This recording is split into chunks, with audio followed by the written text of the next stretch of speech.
La semana pasada hablábamos, no sé si se acuerdan, espero que sí, porque pasó una semana, no es tanto, de derecha e izquierda, ¿no? De cómo hay un componente, aparentemente, ¿no? Parece haber un componente biológico en estas dos categorías.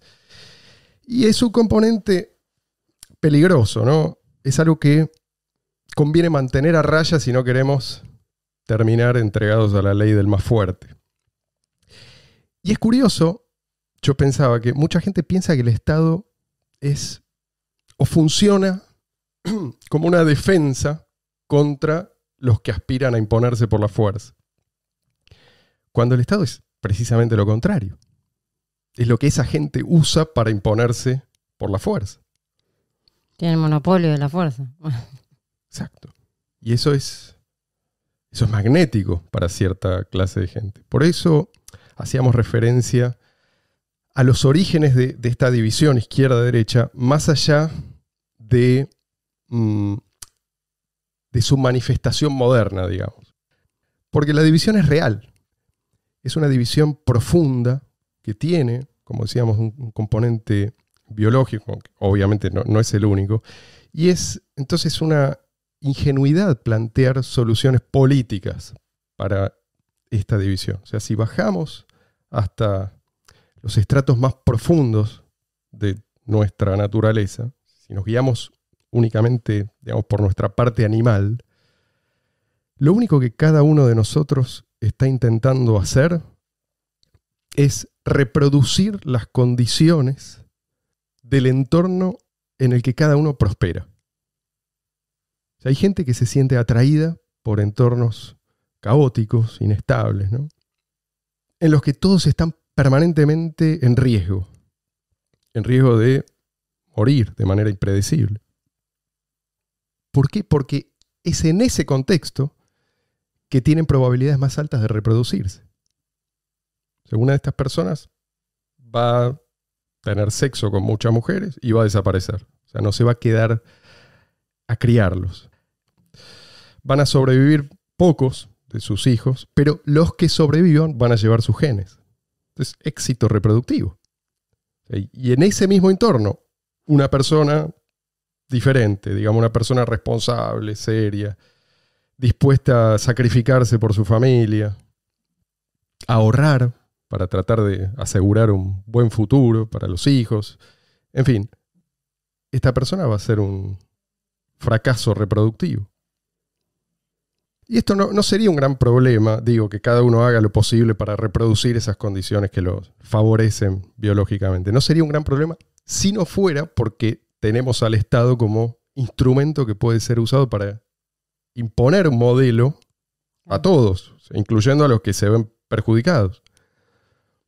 Porque recordemos que aún los gobiernos más espeluznantes, moralmente, ¿no?, siempre benefician a alguien, siempre benefician a unos a expensas de otros.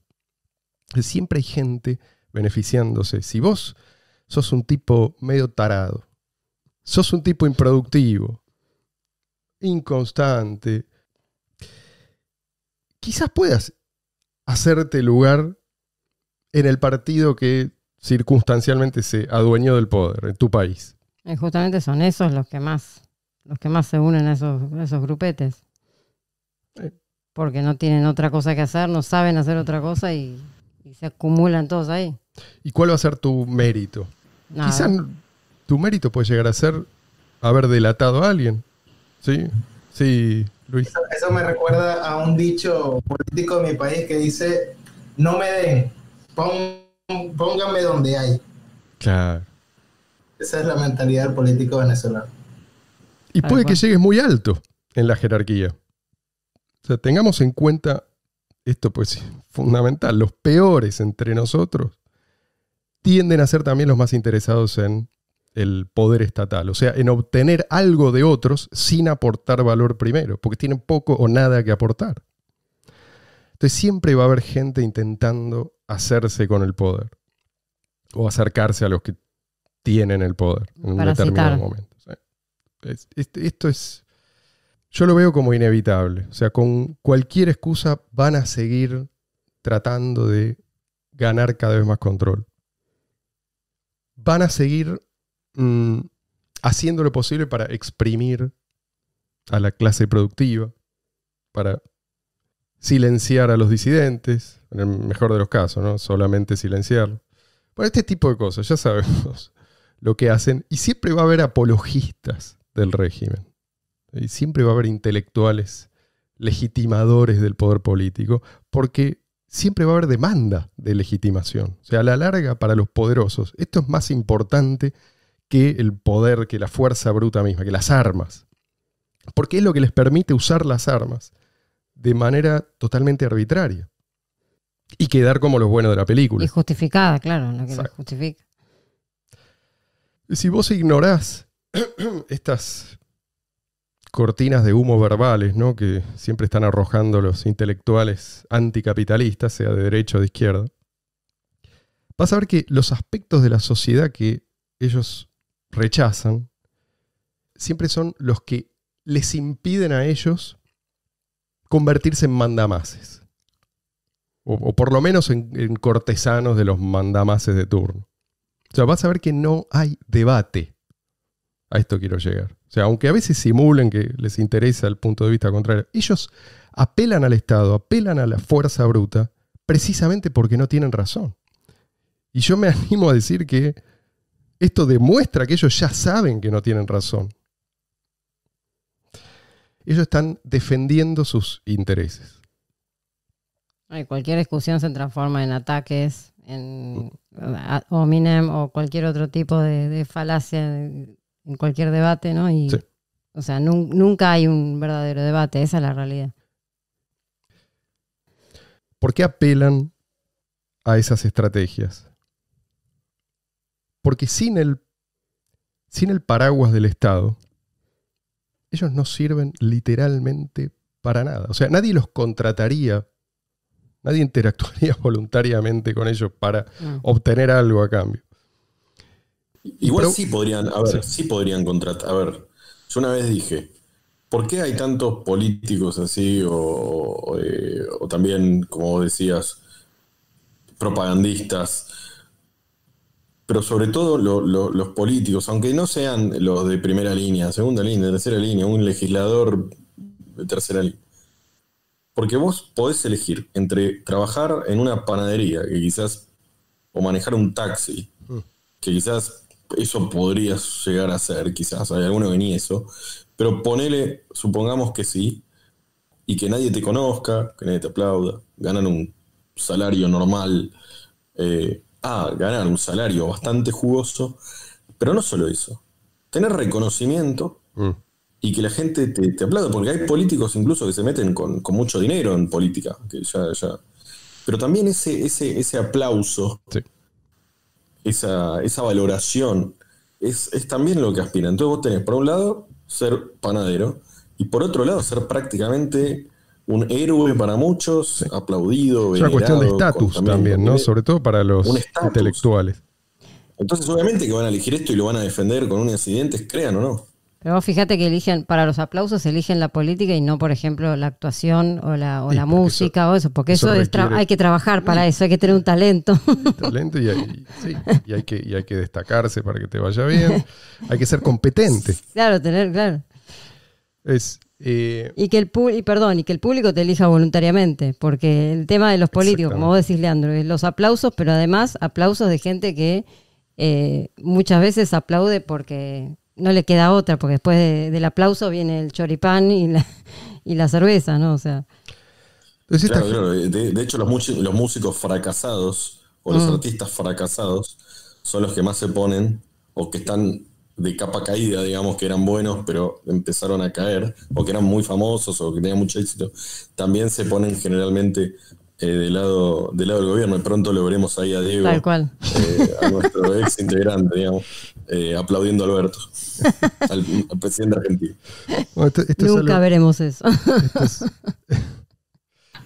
Es algo que señalaba. A varios ejemplos de artistas que se venden como propagandistas, incluso pasan a formar parte de alguna estructura, algún medio de comunicación estatal, etcétera.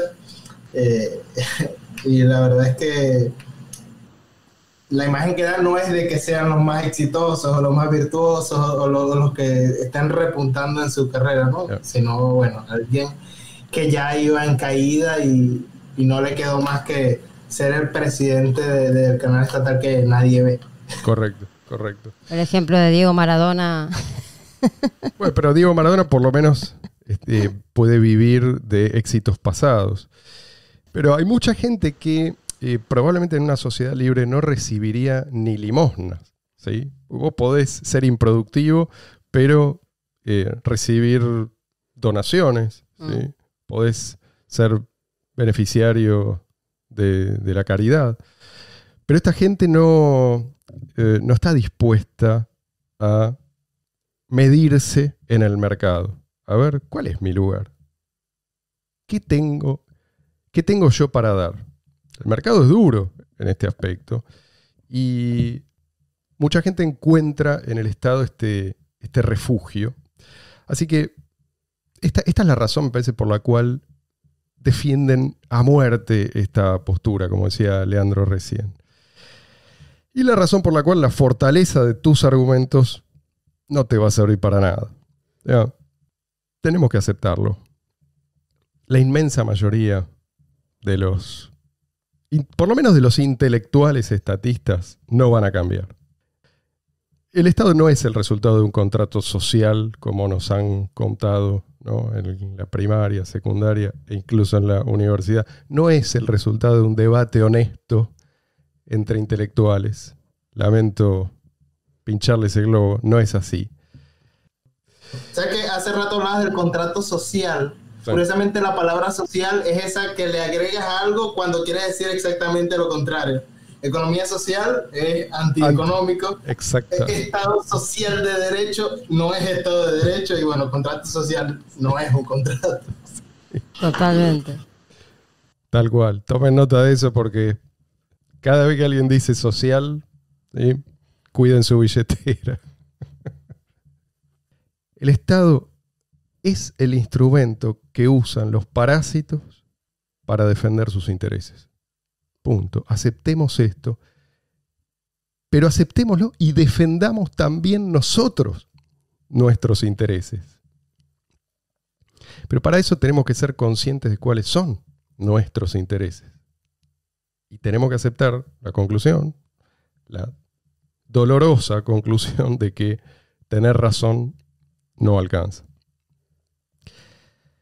Y después meterse en el barro de la política, aunque sea así de manera renuente como hacen algunos liberales o libertarios, puede ser una estrategia válida quizás para el corto plazo. En algunos casos es discutible, pero en el largo plazo esto no funciona, es algo que hablamos más de una vez acá. Incluso hasta puede ser contraproducente, esto Leandro lo señaló la vez pasada. Pues los estatistas te van a terminar culpando de todos los males que ellos mismos sembraron, que ellos mismos cultivaron, nunca se van a hacer cargo. Y ofreces un blanco fácil. Si vos lográs armar un partido y ganar las elecciones, bueno, vos vas a ser el culpable. Tenés que estar preparado para eso. Pero bueno, acá hablamos ya mucho de lo que no funciona. Hablemos de lo que sí puede funcionar, si les parece. A la gente como Leandro le cuesta aceptar que vivimos momentos extraordinarios. En el buen sentido, ¿sí? Pero realmente creo que esto es cierto. Somos nosotros, los que estamos vivos ahora, somos increíblemente afortunados. Porque esta vez yo creo que sí es diferente, a diferencia de las anteriores. Gracias a ciertas tecnologías, digo ciertas, porque no es una, ¿sí? O sea, hoy no tendríamos criptomonedas sin toda la tecnología que hizo posible, por ejemplo, la revolución informática previamente o la revolución de las telecomunicaciones. Te digo que gracias a ciertas tecnologías hoy tenemos más oportunidades que nunca para poner en práctica el agorismo en gran escala. Para no meternos demasiado en este tema, digámoslo simplemente, el mercado verdaderamente libre. Alguna vez ya explicamos de qué se trata esto del algoritmo. Pero podemos, esta vez sí, digo yo, debilitar al Estado y poner un freno, quizás definitivo, a su crecimiento. Y si esto es cierto, y yo creo que lo es, entonces no estamos lejos de un cambio radical. De un cambio de esos que muy pocos ven venir, pero que marcan un antes y un después. Entonces, hay tecnologías que realmente cambian el balance de poder en el mundo. Y yo creo que suele subestimarse la velocidad de adopción de una tecnología cuando finalmente le llega a su momento. Cuando llega su momento de brillar. El efecto de red te puede jugar en contra o a favor. El efecto de red de las monedas estatales no juega en contra. Pero cuando te juega a favor, ya no hay nada que se pueda hacer, no hay nada que nadie pueda hacer para, como dicen algunos, meter el gato de vuelta dentro de la bolsa. Pues lo que pasa cuando la cuestión es cuidar el patrimonio de uno, ahí ya ni izquierda, ni derecha, ni libertario, o sea, ahí ya somos todos iguales, o sea, todo el mundo va a tender siempre a cuidar su patrimonio, a cuidar el valor de lo que ganó con tanto esfuerzo y, o sea, a la hora de decir, bueno, de convencer a alguien o de presentarle a alguien lo que es una criptomoneda, las ideologías pueden quedar tranquilamente de lado, porque una cosa es lo que dicen uno y otra cosa es lo que hacen. Con la plata de otros son todos muy solidarios, pero cuando es cuidarla de uno, todos lo van a hacer. Y hoy, decir que la moneda fiat está muriendo y que va a ser reemplazada por monedas no estatales, suena, reconozco, ¿no? Suena como a discurso de chiflado. Pero yo creo que una vez alcanzada una masa crítica de usuarios, vamos a empezar a escuchar que era obvio. O sea, esto pasa siempre, ¿no? La gente, como dice están como esas tres etapas, ¿no? Las tres etapas. El primero es, no, o sea, estás loco, sos un... Después, y la última es obvio. Claro, en retrospectiva, todo el mundo considera que sí, esto tenía que pasar. Les aclaro a los que estén escuchando esto en el futuro, no es obvio. O sea, nadie está diciendo ahora que esto es obvio. Pero es cierto, ya tenemos la tecnología. Lo único que tenemos en contra en este momento es la inercia. Por ahora. Pero digo yo, ¿qué pasa cuando la gente no tiene más remedio que huir de un sistema monetario que colapsa? Esto va a pasar en algún momento. No digo que va a pasar mañana, pero en algún momento va a pasar. Ahí la adopción de las cripto va a entrar en su fase exponencial. Mucha gente vive una ilusión de estabilidad. Mucha gente no se va a mover realmente hasta que sientan pánico. Y tenemos varias generaciones de personas que crecieron bajo esta ilusión de que el endeudamiento puede ser eternamente creciente y no pasa nada, ¿no? Que se puede emitir todo el dinero que se quiera y no pasa nada. Y es así hasta que pasa. Entonces, las cripto van a estar ahí. Ya tenemos la alternativa. Y no nos va a servir solamente para evitar una catástrofe, que también. ¿Por qué digo esto? Porque las cripto, por definición, por lo menos digamos, las cripto descentralizadas, que a eso nos referimos, están fuera de las garras del Estado. Y fíjate que todo lo que está fuera de las garras del Estado tiende a mejorar en todo sentido y tiende a hacerse más accesible. Mientras que los servicios que controla el Estado empeoran y se hacen cada vez más inaccesibles. Entonces, ¿qué pasa si logramos construir una especie de santuario inmune a la intervención estatal. Bueno, el otro día un oyente, un comentario que había en el video de YouTube de la semana pasada, que hablaba de algo que justo hablamos en otro episodio previo, cuando hablamos de la secesión y las micronaciones, que acá tenemos al experto, por supuesto, en micronaciones, Leandro. Decía, bueno, que una de las, porque nosotros planteamos cuáles serían las soluciones, ¿no?, para evitar todos estos quilombos, y él decía, bueno, una solución es que cada uno, que los libertarios vayan por su lado a un lugar, que los de izquierda, que los comunistas o los que quieran armen su comunidad, ¿no?, y que cada uno, entonces de esa manera, por poder lograr por lo menos que en algún lugar se pueda vivir armoniosamente y en paz, y que sea un lugar productivo.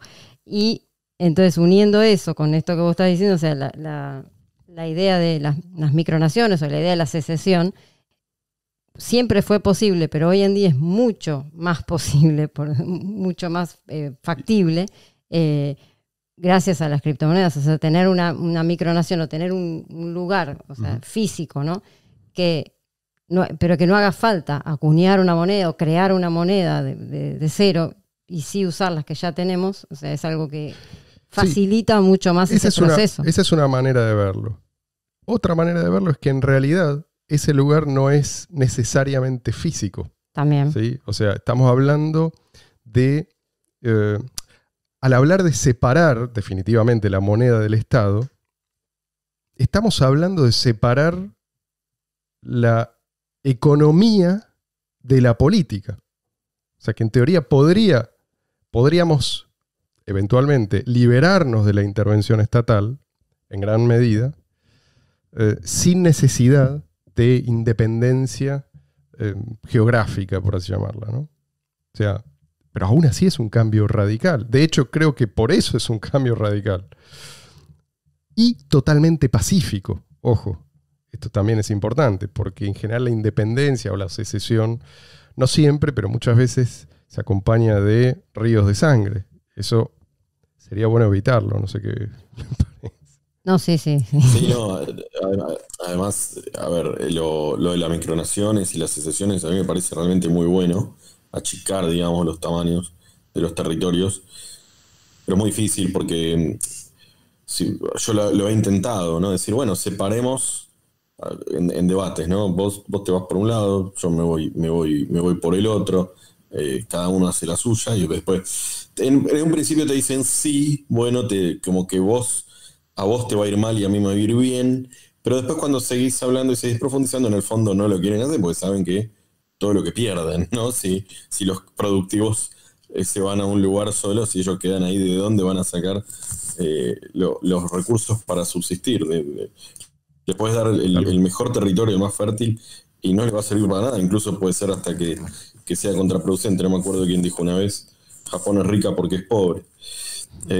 Porque al no tener recursos puede, digamos, aprende a negociar, aprende a comerciar, aprende, y no le queda otra más que hacerlo.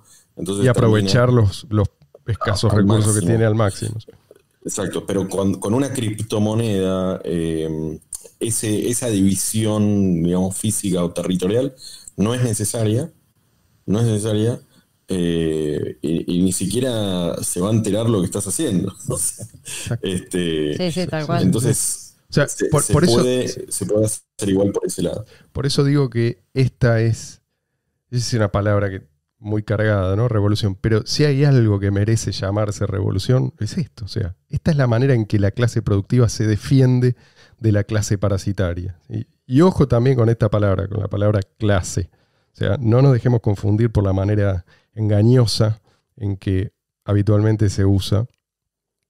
No tiene que ver tu clase con tu patrimonio. ¿Sí? Vos podés ser pobre y ser un parásito, podés ser rico y ser un parásito, o podés ser pobre y productivo, o rico y productivo. O sea, no se trata de ricos versus pobres. De eso nos quieren convencer, ¿no? De que se trata de ricos versus pobres. En realidad se trata de clase productiva en sentido amplio, ¿no? O sea, personas que no parasitan o no buscan parasitar a otras usando el sistema político. ¿Sí? Yo diría simplemente buenas personas. Sí, los que producen, los que viven de lo que los producen los otros. Claro, versus parásitos o predadores, o predadores humanos. Entonces quiero insistir en esto, en no dejar que los progres secuestren las palabras. Porque así como la palabra clase fue secuestrada, fue distorsionada por los progres, la palabra inclusión también hoy es un emblema de la progresía más descerebrada. Tenemos nosotros que ser inclusivos, pero no inclusivos en el sentido que le dan hoy los progres a esta palabra, o sea, de inclusión forzosa y a expensas de otros que son excluidos, pero bueno, de eso no se habla. ¿Por qué me parece importante esto? Porque a partir de cierto momento, y Luis sabe de qué hablo seguramente, en Bitcoinlandia se llenó de otra clase de descerebrados. Los que creen pertenecer a una especie de élite, ¿no? Y se enorgullecen de expulsar usuarios porque eso los hace sentir especiales. Entonces tenemos que ser... Sí.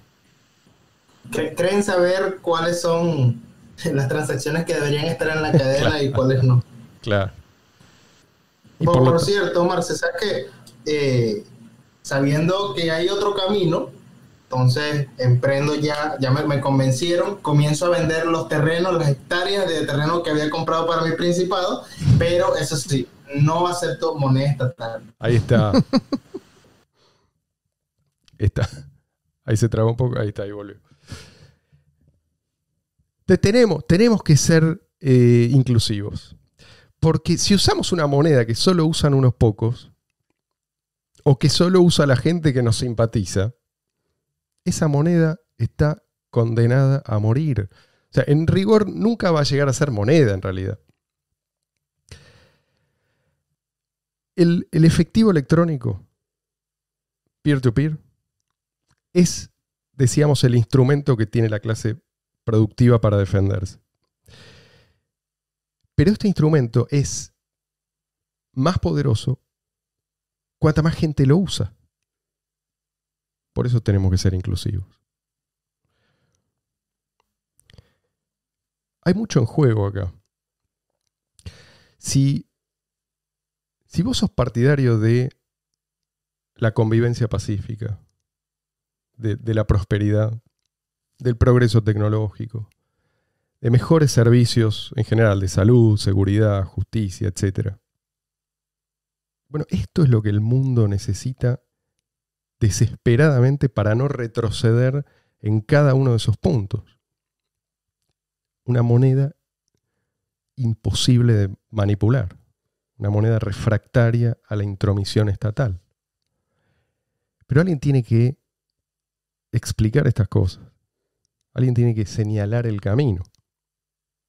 ¿No? Alguien tiene que encender la llama del entusiasmo en otros. Sí, yo creo que se puede encender la llama del entusiasmo también, no explicando solamente que no hay intromisión estatal. Que para mucha gente decir no tiene intromisión estatal.